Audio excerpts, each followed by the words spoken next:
I'm Ryan Milliken from Hardway Performance, and you're listening to the Diesel Power Podcast. I'm Demetri Miller with No Zone Diesel. This is Anthony Reams from XDP. Jaron Holder from Holderdown Performance. I'm Corey Willis with PPEI. I'm Drew with D&J Precision Machine. I'm Pinky. And you're listening to the Diesel Power Podcast. Diesel Power Podcast. And you're listening to the Diesel Power Podcast. The one and only Diesel Power Podcast. Today we've got the man, the myth, the legend himself, Ryan Milliken. Glad to have you back on the podcast, man. Thank you, sir. Happy to be here. I've been seeing you all over social media recently. It's like you're crisscrossing the country. Yeah, I tend to get around a lot. My wife tries to plan a vacation every year in January, and of course January is crunch time for race car stuff. So we landed off the airplane in our vacation. I wasn't even home.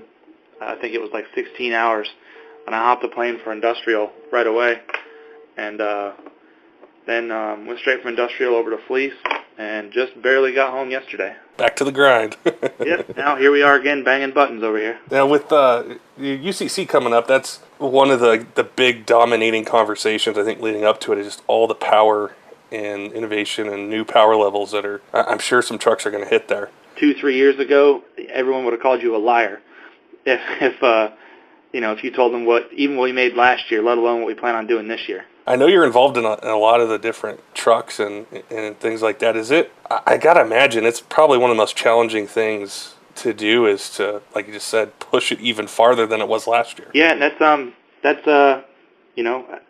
how to top what we did last year. That is the challenge. But top fuel cars are making 10,000 horsepower, and they weren't making 10,000 horsepower 10 years ago. And 10 years ago, who would have thought that today they're making 10,000? So you just got to press forward, whatever you're doing. It's going to be really cool to watch that. I know a lot of the guys it's crunch time, they're cranking away on it. It's crunch time for everybody, man. We've got all the UCC guys going nuts, throwing their stuff together, buying parts like crazy, breaking parts like crazy. I've got my drag race stuff, going nuts. I'm trying to get to a race in 15 days now for a car that I haven't even started yet. It should be a good time. Yeah, we had a guy, he's probably one of our biggest fans. His name is Chad, and he hit us up not long ago, and he's like, man, you got to get Ryan Milliken on there, and we got to talk about his car. And I saw you had how to piss a Chevy guy off in a bunch of pictures, but we wanted to just get it straight from you. Like, what's up with the car? What are you doing with it? What are your plans this year? So my plans with the car, I had my other truck, Mini Wheat, and it's been a great truck for me. That was if I was going to build a perfect Pro Street truck, this is how I'd do it, and that's exactly what it was to me. But I wanted to expand my horizons a bit, so that truck limited me in what I could race. Not what I could race, but what I could race and be competitive in because of the weight. Pro Street has a 4,500-pound minimum weight rating, which to the rest of the drag racing world is absurd.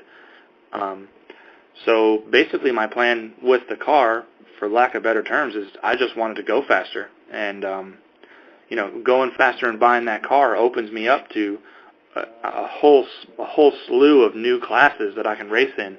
I'm no longer just limited to being able to be competitive in diesel classes. I can go run small tire grudge. I can go run no prep stuff. I can run X275, leaf spring radial class. It really just opens the door to, throughout the spring, summer, and fall, I can go race that car any weekend, anywhere in the country, at a big event and have a blast. There was an interesting story behind the car.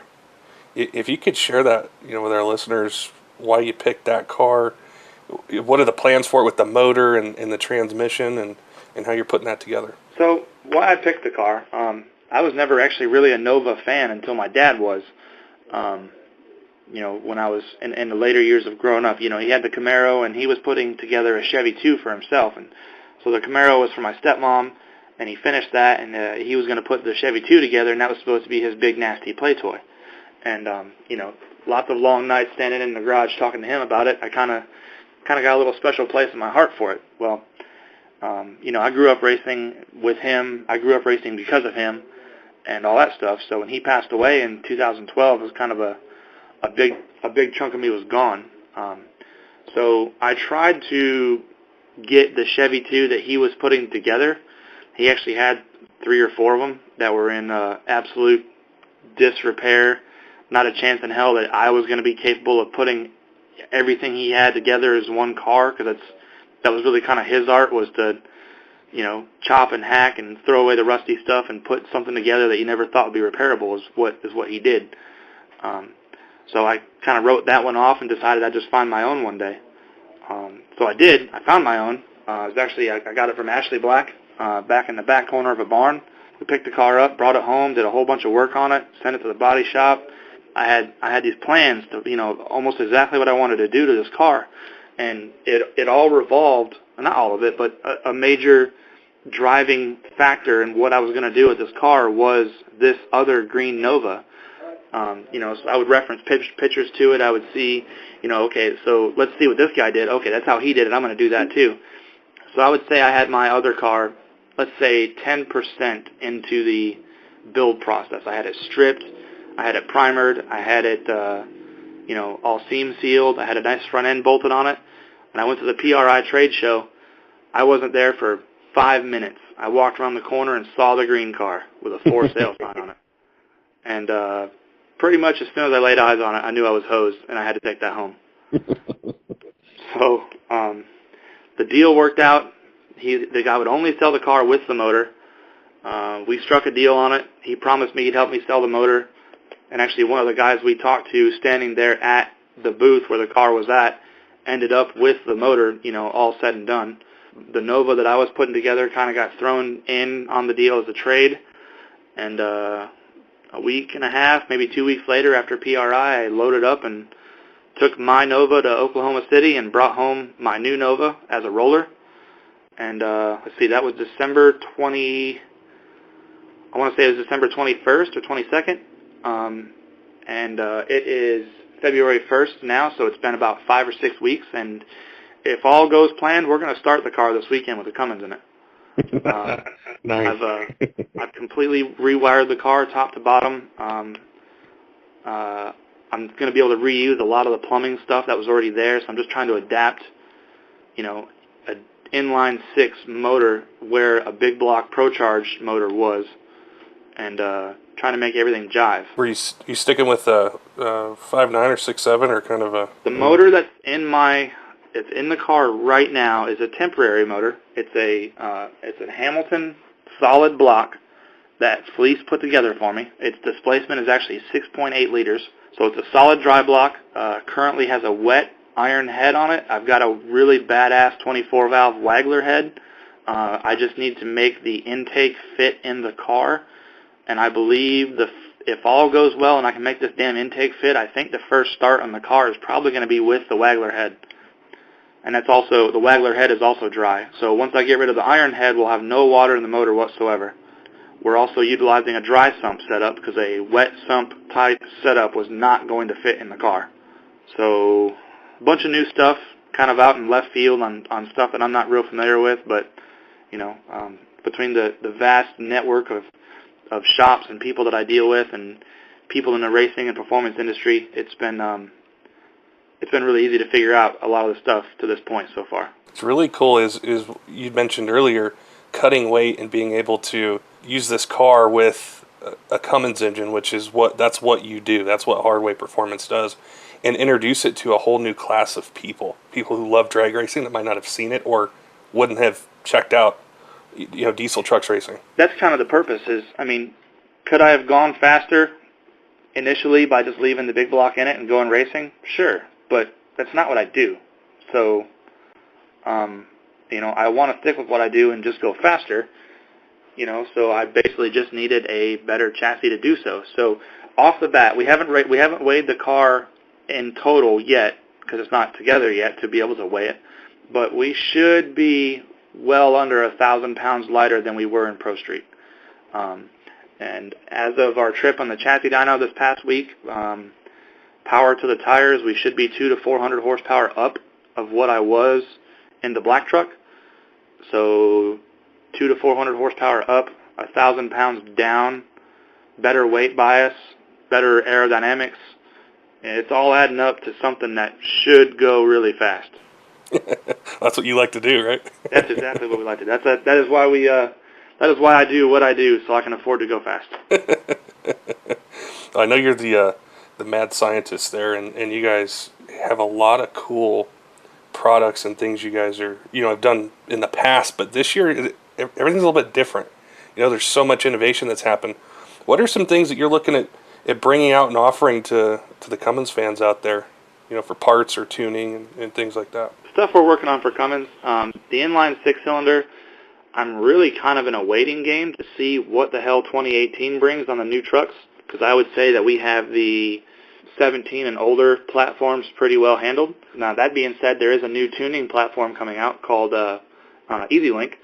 So it's a different method of delivering the same product, if that makes sense. So there's no crazy new features. There's new features, but your truck's going to run the exact same. It's a different way of accomplishing the same thing. Now, EasyLink should be really cool. It's going to be a lot more easy or user-friendly, considering there's no computers involved whatsoever on the end consumer's end of it.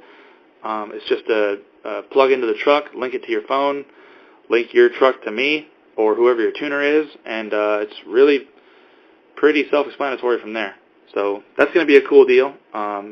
Working on some stuff with HP tuners for the older trucks, using Edge products to be able to do something real similar to EasyLink with cloud-based tuning and all that stuff. So I'm really excited to go those ways and see the advancements that we have available to us in a tuning hardware section. Also, the 5-liter Titan, kind of an untouched beast so far. We have our tuning completely done on it. We have our bench flashing solutions available for sale. They haven't been a hot seller, mostly because people aren't really apt to take the ECM out of their brand new truck and ship it to some guy across the country they don't know. So we are scratching for a remote tuning solution for those, as are a lot of other tuning companies, I believe. So I'm hoping something comes along down the pipeline for that, because there's a lot of people out there just dying for something for the Titans. But other than that, man, I would say we're really kind of holding steady and waiting to see what 2018 brings, because it is time for something new from Cummins. We are 5 years on the current platform with no major changes.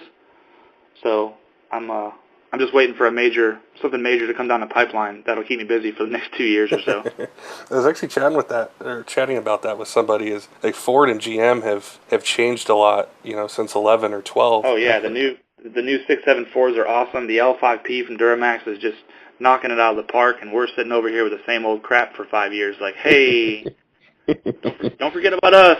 We want new stuff too. Well, it's like something has to change, though. From with the power and torque and everything, something's got to change. If you look at the generation changes, you had the 89 to 93 was Gen 1, of course, and then you had the Gen 2, 2.1, I guess, is the 12 valves, the 94 to 98, so it's a 4-year span and a 4-year span. And then you've got 98 to 02, another 4-year span. And then, you've got the two different generations of the early common rails. You've got the 03, 05s, and then the 06, 07s. So that would be a 3-year span, a 2-year span, then a 3-year span on the 3rd gen 6.7s. So we have the 4th gen body style now, that is 10 through 12. So 5 years on that, and then 13, 15, 16, 17. So we're 7 years on one body style. Yeah, it's time for something different. I'm hoping 2018 is it, because I'm excited, ready for something different. I got a question from a guy, and I thought, it'd be the perfect person to ask to be Ryan Milliken. Is the guy with the Aisin transmission. You can give him power with the motor, and they're starting to get some transmission upgrades. But we've heard that there's no real transmission tuning that can be done on him. Is that something that you've looked into, or what's holding back the tuning on the transmission side? Really just the ability to talk to it. So tuning is it's not a complicated deal. If in order for me to tune something, I have to, number one, have the means to communicate with it. So I don't have that. Number two, I have to know what I'm communicating with, because the ECM in binaries is a bunch of zeros and ones, or if you're looking at it in hexadecimal, it's a bunch of hex code, which if you don't have we call them a config file, or there's a bunch of different names for it, but for lack of better terms, it's a treasure map. If you don't have the treasure map to the ECM, so if you can communicate with it, you have to know what's in there, via config file. And getting your hands on either of those two things, the means of communication or the treasure map, is Yeah, so no one's got that stuff. I don't know what the future holds on that. I honestly haven't put much thought process into it. Now that being said, the ASIN transmission is actually it's a pretty nice transmission. I was not a fan of the early ones that were in the third gens, but the transmissions that they're putting behind the 13 Plus trucks are actually really nice. They I'd take an ASIN transmission over a 68 RFE any day of the week. And that being said, at least the ASIN has roots in being a heavy-duty transmission, whereas the 68 RFE has roots as basically a minivan transmission that they just beefed up and put bigger parts in and decided to stick it behind a Cummins for some god-awful reason. That's kind of where the thought was kind of swirling around is, 2018, if they do something different with the motor or the turbocharger setup, I'm not sure the 68 RFE is going to be the transmission that they want to put behind it and warranty it. Yeah. Not just us as the aftermarket has been having problems, but the transmissions right off the showroom floor and the bone stock trucks are failing in the 68 RFEs. So companies like ATS, BD, Suncoast, RevMax, all those guys, they can make the baddest stuff they can make, but it's still a 68 RFE. I mean, God bless those guys and their warranty programs and having to deal with those things. I hope that Dodge stops using that transmission. I think you and a lot of other people do too. That with the ASIN transmission, if you use it for its intended purpose, let's look at it. If I go buy a new Ram when they come out, I'm probably going to buy a 3500, either a single wheel or a dually, either way, haven't decided. 4-wheel drive, mega cab, short bed, nice optioned out truck. So the purpose of having that truck, of course I'm going to give it a little more squeeze, a little more power, but the purpose of having it would most likely be to tow the race trailer around. And that and a daily driver. I wouldn't go buy a brand new truck and consider it a race car. That's what old cars are for. Not older cars, but you just don't buy something brand new with nav and leather and all that stuff and just try to turn it into a race car. So if you use the ASIN transmission for its intended purpose, it really does work flawless. We have one in our motorhome. Our motorhomes are built on a Ram 5500 chassis, so it's a cab chassis with an ASIN. I've got a stock delete file in it with just the slightest amount of pep to its step, and that thing just never misses a beat. I hold it to the floor everywhere I go. I'm 34,000 pounds gross, loaded down, going to the race, and it has not missed a lick. Now, if I was to throw 6, 8, 900 horse to that thing and hold it to the floor, I'm pretty sure I could break it. but that's not the intended purpose of it. Why would you do that? And this is something else I want to touch on. There's so many people out there in 4th gen trucks, specifically the 13 Plus trucks, that are transmission swapping and wanting to go to a 4R or a Torque Flight or Lord knows whatever else because the 68 RFE is, caused them heartburn. My suggestion to all these people wanting to swap is go buy a different truck, and here's why. You talk to Levon and talk to some of these guys who are bending over backwards trying to make it work. The 68 RFE, in my opinion, is far too integrated into the truck. So if you take a 2015 Laramie with backup camera and all that stuff, and you take the torque or the 68 RFE out in lieu of a Torque Flight, most common thing we do, number one, is put a manual transmission file in it. That way the ECM stops looking for its good buddy old pal, the 68 RFE. Now once that happens, there's a whole bunch of other modules on board, the ABS module, the airbag module, the drivetrain control module, just everything on board that is going to be pissed no matter what you do because the buddy old pal 68 RFE is gone. So this also causes problems like those people with push-button starts. It's not going to work anymore. I've read online some guys have spent hours, days, weeks getting stuff like the push-button stuff to work, and they can get it to start, but then they can't get it to shut off with a button, and vice versa. So my suggestion to anybody with a new truck wanting to go fast in a 4th gen truck, specifically 13 Plus, because they're the most pain in the ass, go trade the truck in on one that came from the factory with a G56. And if we had the capability of programming these new trucks, with the dealer tool and being able to select with the dealer tool what transmission came in it per the VIN, then we'd be squared away. But the problem lies with, your VIN number at Chrysler, big computer in the sky, is associated with a 68 RFE. So every time I do a vehicle reconfig using your VIN number, the truck still thinks it's a 68. And I have tried contacting Chrysler guys, contacting dealerships, if anybody would change these settings for me, with no luck. So I'm sorry, that's off on a tangent, off on left field, but I probably had this conversation with customers 3 times a week. It's awesome you brought it up because I get it a lot. Street diesel powers, people want to do that, and it's not like the older 6.7s where you could do it. Well, older 6.7s, for lack of better terms, were dumber. They didn't care. All you pretty much had to do is throw a manual file in it, turn off 2 codes that stick around, and have at it, man. Everything's the same. But they've made these new trucks so damn complicated and integrated that you remove one piece of the pie and the whole rest of the truck is pissed, and there's nothing you can do about it till you put that piece of the pie back. If anybody out there looking to buy a new truck, if you're going to buy the standard crew cab 4-wheel drive and your plan is to make 600, 800, 900 horsepower and go fast and all this other stuff, just do yourself a favor and buy a truck with a G56. And the reason I say that is the G56, short of a real simple switch for reverse, and I think that's pretty much it. The only thing that's on that damn thing. The truck has no idea if you take that out and put something else in it. Every function the truck came with from the factory still works, as opposed to taking a truck that has an automatic and rendering 3/4 of all the cool stuff that you bought a new truck for useless. I've had customers wanting to bring me their trucks that have had torque fly swaps and all this other stuff, and they will do it in their driveway or their buddy's shop or wherever, and they bring it to me and want me to iron it out, and the answer is no. I don't want to sound like an asshole, but basically you can't pay me enough to do that because the amount of time, I'm not a transmission shop. The boys up at Firepunk have bent over backwards trying to figure that stuff out. I have no idea how successful they are, but kudos to them. I suggest just starting with a truck that has a G56 to start with. That's really good advice. No, that's solid advice. Or pick something else to be a race car. Anything else. Just not a 13 plus with a 68 because you're going to hate life.